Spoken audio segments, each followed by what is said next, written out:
আমার বাচ্চা লাগবে, 1 মাসের ভিতরেই বাচ্চা লাগবে। আরে বোকায়, 1 মাসে কি বাচ্চা হয়? বাচ্চা নিতে হলে 9 মাস অপেক্ষা করতে হয়। 1 মিনিট, তুমি না ঠিকাদারির কাজ করো? ঠিকাদারের সাথে বাচ্চার কি সম্পর্ক? বেশি লোক লাগাই দাও, 1 মাসের ভিতরেই হয়ে যাবে। আরে ভাবি, শুনলাম ভাইরে নাকি তালাক দেবেন, কি হয়েছে বলেন তো? আর ভাই বললেন না, আপনার ভাই হচ্ছে নতুন চাউলের মতন, এই নিয়ে সংসার করা যায়? নতুন চাউলের মতো? ঠিক বুঝলাম না, একটু খুলে বলেন তো। না বুঝার কি আছে, নতুন চাল চড়ানির সাথে সাথেই উতলায় ফিরা যায়।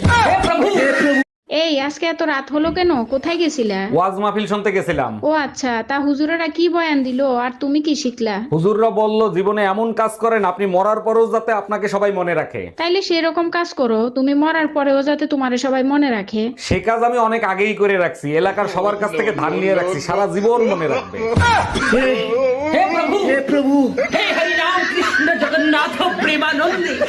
আজকে সারা রাত গাড়ি চালাবো। পারবা না, কেন? তোমার পেট্রোল শেষ হয়ে যাবে কিন্তু রাস্তা শেষ হবে না। আমি পারি না, আর পারি না, আমি কেন মরি না। আসসালামু আলাইকুম আম্মাজান, আপনি যে আমারে বিয়েতে গাড়ি দিছিলেন, গাড়ি কি কিস্তিতে এনে দিছিলেন? ওয়ালাইকুম আসসালাম জামাই, গাড়ি কিস্তিতেই কিনে দিছিলাম। কেন, কোনো সমস্যা হয়েছে? সমস্যা হয়েছে মানে? আপনি তো কিস্তি দেন নাই, গাড়ি তো কোম্পানি ওয়ালারা নিয়ে গেছে, আপনি কিস্তি দেন নাই কেন? আরে জামাই, বিয়েতে তো গাড়ি দেওয়ার কথা ছিল, কিস্তি দেওয়ার কথা তো ছিল না। কিরে তোর বউ বলে আবারও গেছে গা? হ্যাঁ গেছে গা, আমার কপাল খারাপ, বউ থাকে না।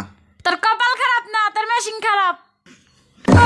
এই তুমি কার সাথে রাত কাটায় আসলা? কোথায় গেছিলা সত্যি করে বলো। তোর মার সাথে গেছিলাম, সারা রাত বসে রামায়ণ শুনছি। ও আচ্ছা, তার রামায়ণ শুনে তুমি কি শিক্ষা লাভ করলা? আরে রাখো তোমার শিক্ষা, আমি তো এখন পর্যন্ত বুঝতেই পারলাম না সীতা কার বাপ। তোর বাড়ি ছাইরে আমি চলে গেলাম, খবরদার মনের ভুলে আমারে ফোন দিবি না। পুরো গরম তোমারে সহ্য করছি শীতের অপেক্ষায়, এখন তুমি আমারে ছাইরা চলে যাবা? তোমার মতো স্বামী সংসার করার থেকে জাহান্নামে থাকা ভালো। তুমি আমারে ছাইরা যাইও না, সামনে শীত আসতেছে, তোমারে ছাড়া থাকতে পারবো না। বাবু জামাই কই তুমি? তাড়াতাড়ি এদিকে আসো। শালা শ্বশুর বেরিয়েও শান্তি নেই। কি হয়েছে আম্মাজান, আপনার মেয়ে কি মরে গেছে নাকি? এসব কি বলো জামাই, সকাল থেকে মেয়ে বমি করতেছে। যাও মিষ্টি নিয়ে আসো, সুখবর আছে। আরে কিসের সুসংবাদ? লেবুর রস করে খাওয়ান, সারা রাত বসে মদ খাইছে।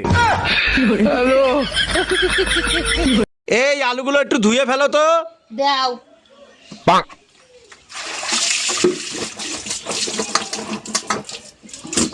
কি করলে এটা?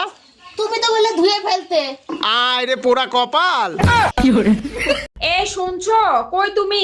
আমার ফোনটা আমার কাছে একটু দিয়ে যাও না। এই তোমার ফোনে এত নোটিফিকেশন আসে কেন? কে মেসেজ করে তোমারে?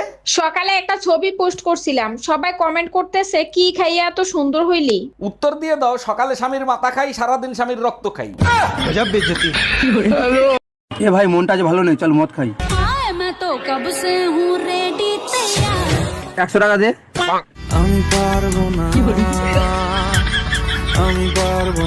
সারা জীবন ভিখারি থেকে যাবি। আবে সালে